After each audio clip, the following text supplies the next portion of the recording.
સાવલિયા પરિવાર charitable trust દ્વારા 26મો પારિવારિક સ્નેહ મિલનનું આયોજન કરવામાં આવ્યું।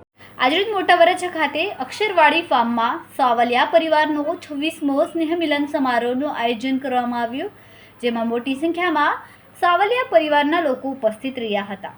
આ કાર્યક્રમમાં મુખ્ય મહેમાન ગુજરાત રાજ્ય કક્ષાના શિક્ષણ મંત્રી પ્રફુલભાઈ પાનસરિયા તેમજ સુરતના મેયર દક્ષેશભાઈ માવાણી તેમજ સુરત શહેરના મહાનુભાવો ઉપસ્થિત રહ્યા હતા। સુરતથી સુનિલ પાટીલ સાથે હર્ષદ પાટીલ, સત્યનો અવાજ ગુજરાતી ન્યૂઝ।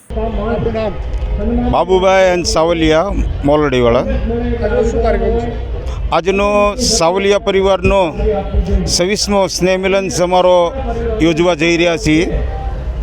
આજના સમારોહના પ્રમુખ ભાઈ શ્રી નરસિંહભાઈ સારોડિયાવાળા, પ્રમુખ શ્રી કાંતિભાઈ, અમારા ઉપપ્રમુખ બાબુભાઈ, ખજાનસી અમારા જયુભાઈ, મહેશભાઈ ભમર, સૌ મોટી સંખ્યાની અંદર ઉપસ્થિત રહી અને આજનો આ સ્નેહ મિલન સમારોહ 10,000 સાવલિયા પરિવાર એકત્રિત થયો છે।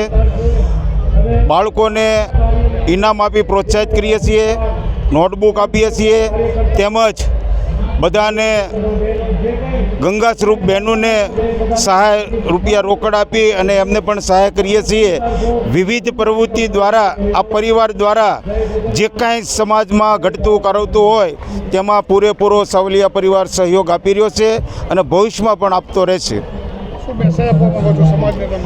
સમાજને અત્યારે ખાસ એ જ મેસેજ આપવાનો છે, આ સમયની અંદર યુવા વર્ગને ખાસ મેસેજ કે સમય અનુસાર ખૂબ મોટી હરણફાળમાં આવ્યા વિના ઝડપી જે કાંઈ નોટબંધી બનાવી અને પોતે જોખમમાં મેકાય છે તો એવું ન થાય। સ્ટેમ્પ બાય સ્ટેમ્પ યુવાનોએ પોતાએ બહુ વ્યવસ્થિત આજના સમયમાં ગણિત કરી અને વ્યવહાર કુશળતા કરવી।